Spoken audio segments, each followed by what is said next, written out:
Hello friends. వ్యక్తులు వారి యొక్క వ్యక్తిగత అవసరాలకో వ్యాపార నిమిత్తం బ్యాంక్స్ దగ్గర నుంచి లోన్ తీసుకుంటూ ఉంటారు. లోన్ తీసుకున్నప్పుడు వారి యొక్క ఆస్తుల్ని తనఖా పెడుతూ ఉంటారు. వ్యక్తి అంటే ఎవరైతే బారోవర్ తన అప్పు తీసుకుంటున్నాడో తనతో పాటుగా కొంతమంది కో బారోవర్స్ ఉండొచ్చు, తనతో పాటు కొంతమంది గ్యారెంటర్స్ కూడా ఉండొచ్చు. ఆ లోన్ తీసుకున్నటువంటి బారోవర్స్, కో బారోవర్స్ అండ్ గ్యారెంటర్స్ అందరూ కూడా ఆ లోన్ పూర్తిగా తిరిగి చెల్లించాల్సినటువంటి బాధ్యత వారికి ఉంటుంది. ఒకవేళ ఆ లోన్ కనుక డిఫాల్ట్ అయితే, ఆ లోన్ ఎన్పిఏ అయితే బ్యాంకర్స్కి చట్ట ప్రకారంగా హక్కు ఉంటుంది. ఏమిటా హక్కు? మీరు ఏదైతే ఆస్తులు తనఖా పెట్టారో, బారోవర్స్ ఆస్తులు మరియు గ్యారెంటర్స్ ఆస్తులు, ఆ ఆస్తులన్నింటినీ కూడా వాళ్ళు సర్ఫాసీ చట్ట ప్రకారంగా డైరెక్ట్గా ఆక్షన్ వేసి రికవర్ చేసుకోవచ్చు. మరి ఇలాంటప్పుడు ఆ వ్యక్తులు ఎవరైతే బారోవర్సు, కో బారోవర్సు, గ్యారెంటర్సు ఆస్తుల్ని పోగొట్టుకుంటున్నారో వారు ఎంతో భావోద్వేగాలకి లోనవుతూ ఉంటారు. ఎందుకంటే వారి ఆస్తులు ఆక్షన్లో పోతూ ఉంటాయి. ఆ ఆస్తి వాళ్ళకి కాపాడుకోవాలనిపిస్తూ ఉంటుంది. కనుక ఈరోజు మన సబ్జెక్ట్లో కేవలం బారోవర్స్కి, కో బారోవర్స్కి, గ్యారెంటర్స్కి వారి ఆస్తులు కనుక వేలంలో పోతూ ఉంటే వారికి ఉన్నటువంటి న్యాయపరమైన హక్కులు ఏమిటి, వారి న్యాయ పోరాటం ఎక్కడ చేయాలి, ఎలా చేయాలి, ఎక్కడ చేస్తే వారికి న్యాయ పోరాటంలోంచి రిలీఫ్ వస్తుందన్న దాని మీద మనం డిస్కస్ చేస్తున్నాం. ఇప్పుడు ముందుగా ఈ విషయాలు వారికి నిజంగా ఎలాంటి హక్కు ఉంది అని తెలుసుకోవాలి అనుకుంటే కనుక ఫస్ట్ బ్యాంకర్స్ ఎన్పిఏ అయిపోయిన తర్వాత వారు ఆక్షన్ వేయాలి అంటే కనుక చట్ట ప్రకారంగా కొన్ని పద్ధతులను ఫాలో అవ్వాలి. ఆ పద్ధతులు ఏమిటి?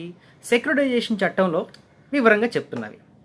అవి మనం గత తెలుసుకుంటే అందులో ఉన్నటువంటి ప్రొసీజర్ సరిగ్గా బ్యాంకర్స్ ఫాలో అవ్వకపోతే ఆటోమేటిక్గా బారోవర్స్ మరియు కో బారోవర్స్, గ్యారెంటర్స్ ఎవరైతే ఉన్నారో వారి ఆస్తులు పద్ధతిగా వేలం వేశారా వేయలేదా అందులో ఉన్నటువంటి ప్రతి అంశాన్ని మనం చూసుకోగలిగితే మన హక్కు ఏంటో అర్థమవుతుంది. లోన్ డిఫాల్ట్ అయిపోయిన తర్వాత మీ లోన్ని బ్యాంకర్స్ ఎన్పిఏ కింద డిక్లేర్ చేస్తారు. అంటే నాన్ పెర్ఫార్మింగ్ అసెట్ కింద డిక్లేర్ చేస్తారు.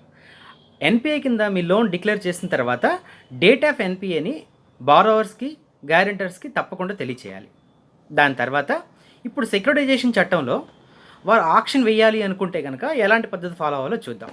ఫస్ట్ మీ లోన్ ఒకసారి డిఫాల్ట్ అయిపోయి ఎన్పిఏ కింద డిక్లేర్ చేసిన తర్వాత ముఖ్యంగా మీరు చూడాల్సిన అంశాలు ఏమిటి అంటే వారు మీకు డిమాండ్ నోటీస్ పంపించారా లేదా. డిమాండ్ నోటీస్ అంటే 60 రోజుల్లోపు మీరు మీ లోన్ అకౌంట్ ఆ రోజు నాటికి అసలు మరియు వడ్డీ మొత్తం పూర్తిగా కలిపి అవుట్ స్టాండింగ్ అమౌంట్ మొత్తం 60 రోజుల్లోపు కట్టేయండి అని చెప్తూ మీకు నోటీస్ పంపిస్తారు. ఆ నోటీస్ తప్పకుండా మీకు సర్వ్ చేయాలి. మీకు అంటే బారోవర్స్కి, అందులో ఉన్నటువంటి కో బారోవర్స్కి మరియు గ్యారెంటర్స్కి అందరికీ కూడా తప్పకుండా రిజిస్టర్ పోస్ట్ ద్వారానో లేదంటే స్పీడ్ పోస్ట్ ద్వారానో లేదంటే కొరియర్ ద్వారానో మీకు అందేలాగా మీకు అందే అడ్రస్కి పంపించాలి. ఒకవేళ కనుక మీరు రిఫ్యూజ్ చేస్తే అది వేరే విషయం. కానీ మీకు అందకపోతే వారు అంటే బ్యాంకర్స్ తప్పకుండా ప్రొసీజర్ ప్రకారంగా మీరు ఏ అడ్రస్లో అయితే ఉంటున్నారో ఆ ఏరియాలో సర్క్యులేట్ అవుతున్నటువంటి పేపర్స్లో పేపర్ పబ్లికేషన్ ఇవ్వాలి. రెండో అంశం మనం చూసుకోవాల్సింది అంటే మీరు ఏదైతే లోన్ కట్టాలి అని చెప్పి 60 రోజుల నోటీస్ పంపిస్తారో అంటే డిమాండ్ నోటీస్, ఆ డిమాండ్ నోటీస్లో మీకు సంబంధించినటువంటి వివరాలు అంటే మీరు తీసుకున్న లోను అది ఎప్పుడు ఎన్పిఏ అయ్యింది అనేది తప్పకుండా దాంట్లో పొందుపరచాలి. Date of NPA, date of NPA తర్వాత మీరు ఏదైతే ఆస్తులు తనఖా పెట్టారో అంటే బారోవర్స్ ఆస్తులు మరియు గ్యారెంటర్స్ ఆస్తులు అందరి ఆస్తులు కూడా దాంట్లో వివరంగా డిస్క్రిప్షన్ ఇవ్వాలి. సో ఇలా ఇచ్చిన తర్వాత మీకు నోటీస్ సర్వ్ అయితే ఓకే, నోటీస్ సర్వ్ కాకపోతే కనుక బ్యాంకర్స్ తప్పకుండా పేపర్ పబ్లికేషన్లో వేయించాలి.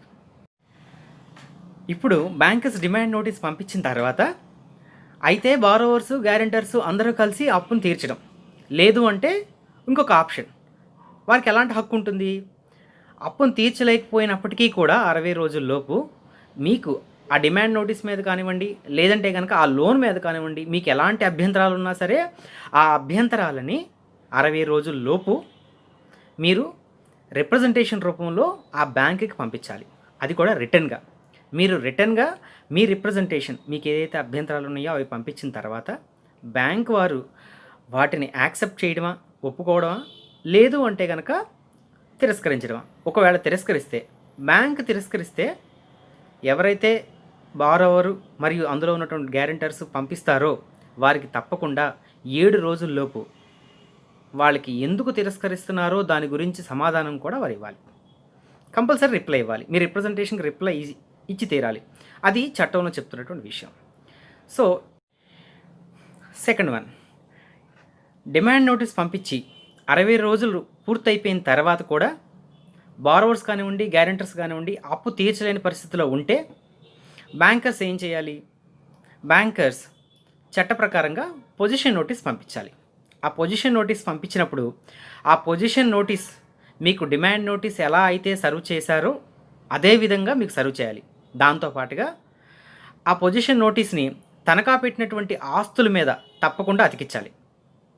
మరియు ఆ పొజిషన్ నోటీస్ని 2 పేపర్ పబ్లికేషన్లో పబ్లిష్ చేయాలి. ఒకటి ఇంగ్లీష్ లాంగ్వేజ్లో, రెండవది తెలుగులో. థర్డ్ వన్, మూడో అంశం ఏమిటి అంటే బ్యాంకర్స్ తనఖాలో ఉన్నటువంటి ఆస్తిని స్వాధీనం చేసుకున్న తర్వాత, అంటే పొజిషన్ నోటీస్ పంపించి సింబాలిక్గా తీసుకోవచ్చు, లేదంటే కనుక ఫిజికల్గా తీసుకోవచ్చు. పొజిషన్ నోటీస్ పంపించి స్వాధీనం చేసుకున్న తర్వాత ఆ తనఖాలో ఉన్నటువంటి ఆస్తిని వేలం వేయాలి అనుకుంటే తప్పకుండా బారోవర్స్కి మరియు అందులో ఉన్నటువంటి ప్రతి గ్యారెంటర్కి అందరికీ కూడా ఇంకొక అవకాశం ఇవ్వాలి. ఏంటి ఆ అవకాశం? పొజిషన్ నోటీస్ పంపించిన తర్వాత వేలం వేసే ముందు తప్పకుండా ఇంటెండెడ్ సేల్ నోటీస్ ఇవ్వాలి. అంటే 30 డేస్ నోటీస్, అంటే 30 రోజులు మరొక అవకాశం ఇవ్వాలి. బ్యాంక్ వారు ఆ ఇంటెండెడ్ సేల్ నోటీస్ని బారోవర్స్కి మరియు గ్యారెంటర్స్కి తప్పకుండా సర్వ్ చేయాలి. అదేవిధంగా పేపర్ పబ్లికేషన్లో వేయాలి. ముందుగా చెప్పినట్టుగా తెలుగు లాంగ్వేజ్లో మరియు ఇంగ్లీష్ లాంగ్వేజ్లో, అది కూడా వితిన్ టైంలో చట్ట ప్రకారంగా వారికి ఏదైతే సమయం కల్పిస్తుందో ఆ వితిన్ టైంలో ఆ 2 పేపర్ పబ్లికేషన్స్ని వారు వేయాలి. ఇంటెండెడ్ సేల్ నోటీస్ అంటేనే బారోవర్స్కి మరియు గ్యారెంటర్స్కి 30 రోజులు అవకాశం కల్పించడం. కనుక ఏంటంటే ఈ 30 రోజులు గడువు పూర్తయిన తర్వాత మాత్రమే వారు ఈ తనఖాలో ఉన్నటువంటి ఆస్తిని వారు వేలం వేయగలరు. ఈ 30 రోజుల గడువులోపు బారోవర్సు లేదా కోబారోవర్సు లేదా గ్యారెంటర్స్ ఎవరైనా కానివ్వండి ఎంటైర్ టోటల్ అవుట్స్టాండింగ్ అమౌంట్ కట్టేయగలిగితే ఆ తనఖాలో ఉన్నటువంటి ఆస్తులు ఆక్షన్ అవనివ్వకుండా మనం కాపాడుకోవచ్చు. ఫోర్త్ వన్, నాలుగో అంశం, బ్యాంకర్స్ ఏ ఆస్తిని అయితే ఆక్షన్ వేయాలనుకుంటున్నారో ఆ ఆస్తిని ముందుగా అప్రూవ్డ్ వాల్యుయేటర్ ద్వారా వాల్యూ వేయించి అప్పుడు దాని యొక్క రిజర్వ్ ప్రైస్ని ఫిక్స్ చేయాలి. అంటే ఆక్షన్లో అమ్మాలి అంటే రిజర్వ్ ప్రైస్ ఫిక్స్ చేయాలి కాబట్టి ఆ రిజర్వ్ ప్రైస్ కూడా అప్రూవ్డ్ వాల్యుయేటర్ ఏదైతే కరెక్ట్గా మార్కెట్ వాల్యూ ప్రకారంగా ఎగ్జాక్ట్గా చేసి ఇస్తాడో దాన్ని మాత్రమే రిజర్వ్ ప్రైస్ కింద ఫిక్స్ చేయాలి. అంతకంటే తక్కువ వాల్యూ వేసినా, అండర్ వాల్యూ వేసినా సరే అది చట్ట ప్రకారంగా చెల్లదు. ఆ ఆక్షన్ నోటీస్ని బారోవర్స్కి గ్యారెంటర్స్కి పంపించి వితిన్ టైంలో పేపర్ పబ్లికేషన్ వేయించి అప్పుడు ఆక్షన్ కండక్ట్ చేయాలి. ఆక్షన్ వేసేటప్పుడు బ్యాంకర్స్ తప్పకుండా ఎంతమంది బిడ్డర్స్ అయితే పార్టిసిపేట్ చేస్తున్నారో అంతమంది బిడ్డర్స్ దగ్గర నుంచి 25% of the value of the property ఏదైతే auction notice reserve price fix చేశారో ఆ రిజర్వ్ ప్రైస్ మీద 25% అందరి దగ్గర నుంచి కట్టించుకోవాలి. ఆక్షన్ కండక్ట్ చేసిన తర్వాత ఎవరైతే సక్సెస్ఫుల్ బిడ్డర్ ఉంటారో వారు రిమైనింగ్ బ్యాలెన్స్ మొత్తం 15 రోజుల్లోపు పూర్తిగా కట్టాలి. కడితేనే వారి పేరు మీద సేల్స్ సర్టిఫికేట్ ఇవ్వడానికి చట్ట ప్రకారంగా చెల్లుతుంది. లేదు 15 రోజుల్లోపు కట్టలేదు అంటే కనుక వారికి సేల్స్ సర్టిఫికేట్ ఇవ్వడానికి చెల్లదు. ఇలా ముఖ్యంగా గమనించాల్సినటువంటి అంశాలు ఏమిటి అంటే బ్యాంకర్స్ సెక్యూరిటైజేషన్ చట్ట ప్రకారంగా తనఖా పెట్టినటువంటి ఆస్తిని వేలం వేయాలి అనుకుంటే ఫస్ట్ డిమాండ్ నోటీస్ పంపించాలి, రెండవది పొజిషన్ నోటీస్ ఇవ్వాలి, మూడవది ఇంటెండెడ్ సేల్ నోటీస్ ఇవ్వాలి, నాలుగవది ఆక్షన్ నోటీస్. ఇలా అన్ని పద్ధతిగా ఇచ్చారా లేదా అన్నది మనం చూసుకోగలిగితే అందులో మనకు ఉన్నటువంటి హక్కు ఏమిటి అనేది పూర్తిగా అర్థమవుతుంది. ఈ విధంగా బ్యాంకర్స్ ప్రొసీజర్ ఫాలో అవ్వకుండా ఎలాంటి ఇర్రెగ్యులారిటీ ఫాలో అయినా సరే వారు వేసినటువంటి ఆక్షన్ చెల్లదు. దాంతోపాటుగా మనకు ఏదైతే చట్ట ప్రకారంగా హక్కు ఉందో ఆ హక్కు గురించి మనం న్యాయ పోరాటం చేయవచ్చు. ఈ అంశం మీద న్యాయ పోరాటం చేయాలి అనుకుంటే దానికి సంబంధించినటువంటి కోర్టు విశాఖపట్నంలో ఉంది.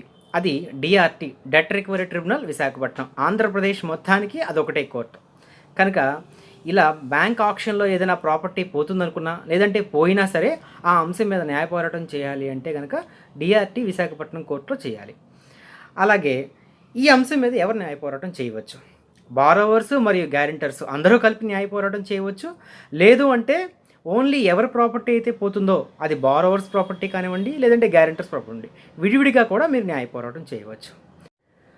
అలాగే న్యాయ పోరాటం చేయడంతో పాటుగా బారోవర్స్ కానివ్వండి, లేదంటే గ్యారెంటర్స్ కానివ్వండి, వారి ఆస్తుల్ని కాపాడుకోవాలి అనుకున్నప్పుడు ఆ మొత్తం అప్పు తీర్చలేకపోతే వారు బ్యాంక్ వారికి వన్ టైం సెటిల్మెంట్ పెట్టుకోవచ్చు. ఓటీఎస్ ప్రపోజల్ అది చట్టపరమైనటువంటి హక్కు కాదు. ఓటీఎస్ ప్రపోజల్ అన్నది చట్టపరమైన హక్కు కాదు కాబట్టి ఇది పూర్తిగా బ్యాంకు యొక్క నిర్ణయం మీద ఆధారపడి ఉంటుంది. అయితే వన్ టైం సెటిల్మెంట్ అంటే ఏమిటి? వన్ టైం సెటిల్మెంట్ అంటే మీరు కట్టవలసినటువంటి పూర్తి అప్పులో ఎంతో కొంత తగ్గించమని చెప్పి, అంటే ప్రిన్సిపల్. వన్ టైం సెటిల్మెంట్ అంటే బ్యాంక్ వారిని మీరు కట్టవలసినటువంటి టోటల్ లోన్ అమౌంట్లో ఇంట్రెస్ట్లో కొంత పార్ట్ తగ్గించమనో, లేదంటే ఇంట్రెస్ట్ మొత్తం తగ్గించమనో అని చెప్తూ మీరు అర్జీ పెట్టుకోవచ్చు. దాన్ని వన్ టైం సెటిల్మెంట్ అంటారు. అది పూర్తిగా బ్యాంక్ యొక్క నిర్ణయం మీద ఆధారపడి ఉంటుంది. వన్ టైం సెటిల్మెంట్ అన్నది బారోవర్స్ కానివ్వండి, లేదంటే గ్యారెంటర్స్ కానివ్వండి, ఇది కేవలం ఒక అవకాశం. బ్యాంకర్స్ ఆ అవకాశాన్ని మీకు ఇవ్వచ్చు, ఇవ్వకపోవచ్చు. ఏ వ్యక్తి అయినా సరే తనకున్నటువంటి చట్టపరమైన హక్కులు తెలుసుకోగలిగితే తనకు వచ్చిన ప్రతి సమస్యని పరిష్కరించుకోగలడు. Please subscribe this channel to update more useful videos and also like it, share it. Thank you.